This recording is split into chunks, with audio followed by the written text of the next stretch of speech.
In the name of Allah, the most gracious, the most merciful. Close your eyes for a moment and let your heart wander toward a place promised to the believers, a place where the soul finally rests, where every longing is fulfilled, and where a royal life beyond imagination begins. This is Jannah, the eternal kingdom prepared by Allah for His faithful servants. Jannah is not just a garden, not just a home. It is a palace of honor, a dominion of majesty, a kingdom of eternal bliss. It is where every man and woman who strove in patience, who bore hardship with faith, who obeyed their Lord despite trials, will be crowned with royalty far greater than the greatest kings of this world. When the dwellers of Jannah are first admitted, they will be received not with silence, not with emptiness, but with greetings of peace. Angels, countless in number, will descend upon them, saying, "Peace be upon you, for what you patiently endured." And excellent is the final home.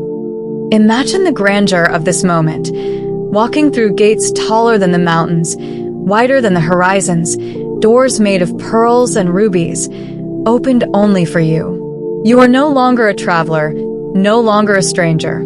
You are home. Not in a hut, not in a tent, but in a kingdom designed just for you. Each believer will be granted a palace that makes the greatest castles of this world seem like dust in comparison. Mansions will rise high with shining walls of silver, domes of gold, and floors of crystal. Some homes will be carved from a single pearl, hollowed and polished by the command of Allah. Others will be adorned with jewels of unimaginable beauty, emeralds, sapphires, and rubies that shimmer with divine light. Balconies will overlook gardens that stretch farther than the eye can see, rivers flowing beneath, birds singing in melodious tones unknown to the world. Curtains woven with threads of silk and gold will sway in the gentle breeze of paradise. Every door will open to a new wonder, a hall of feasts, a chamber of light, a balcony overlooking waterfalls of pure delight. And there, raised upon platforms, adorned with cushions of silk, will be the thrones of the believers. Thrones so wide that a gathering of companions could sit upon them, so high that they overlook vast gardens of splendor. Reclining upon them, the dwellers of Jannah will sit in majesty, with crowns upon their heads and garments of silk flowing upon their bodies. These are not ordinary thrones. They are symbols of honor, recognition of faith, and a gift of dignity. Here, every believer becomes royalty, a king or queen in their eternal dominion. There is no fear of losing power, no threat of invasion, no burden of responsibility. Only peace, joy, and eternal security. Imagine being dressed in garments not stitched by human hands, but by the command of Allah. Robes of silk, layered in green and gold, shining with a brilliance that never fades. The cloth will not wrinkle, nor will it soil, nor will it ever grow old.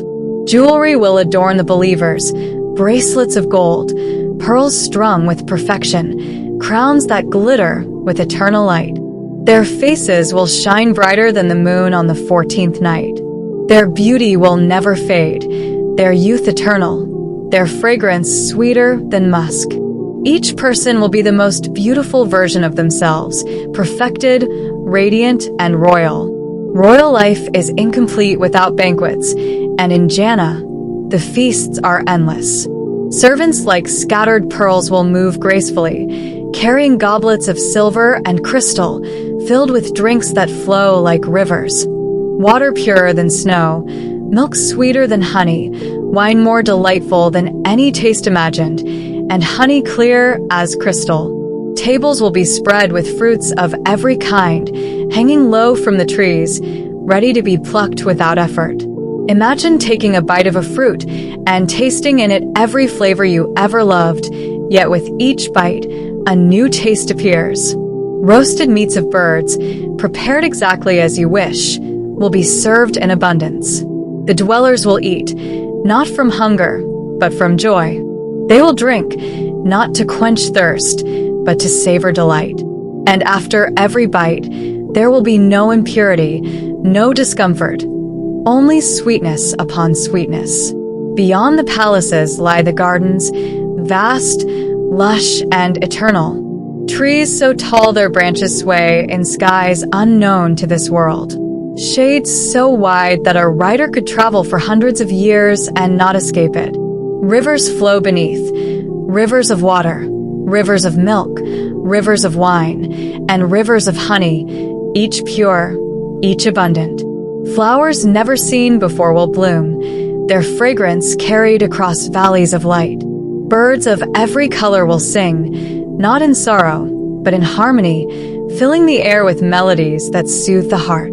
Here, royalty does not live in isolation. Every believer will have companions, family reunited, friends gathered, neighbors close, all seated together, laughing, recalling their days in the world, marveling at how Allah brought them safely home. And for each believer, there will be companionship. In Jannah, the believers are not confined. They are free to explore their kingdom, to walk through gardens, to soar through skies, to visit rivers and palaces, to meet prophets, martyrs, and righteous souls. They can travel at the speed of thought, appear wherever they wish, and return whenever they desire. No guard restricts them. No rule limits them. For this kingdom is theirs, granted by the Lord of the worlds, eternal and secure.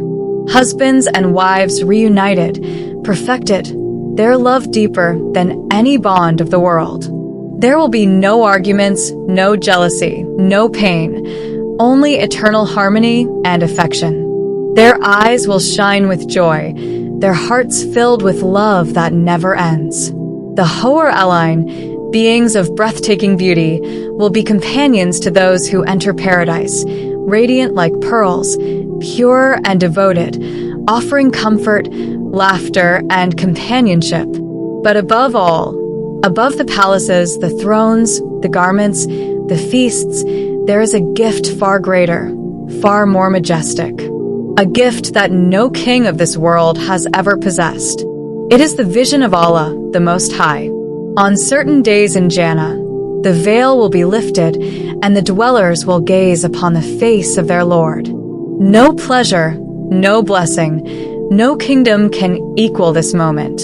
Their hearts will melt with joy, their souls will shine with light, and they will realize that this vision of their beloved Creator is the true crown of royalty.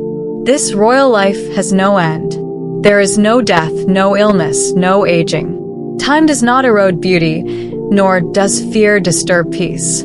Every day in Jannah is better than the last, every moment greater than the one before.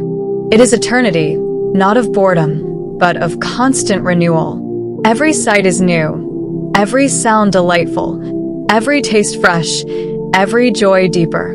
And above all, the believers know this truth. This is forever. No separation, no departure, no end. This is the royal life of Jannah, a life not earned by wealth, not granted by bloodline, but gifted by Allah to His faithful servants. So strive for it, live for it, sacrifice for it. For no crown, no throne, no palace in this world compares to what awaits in the gardens of eternity.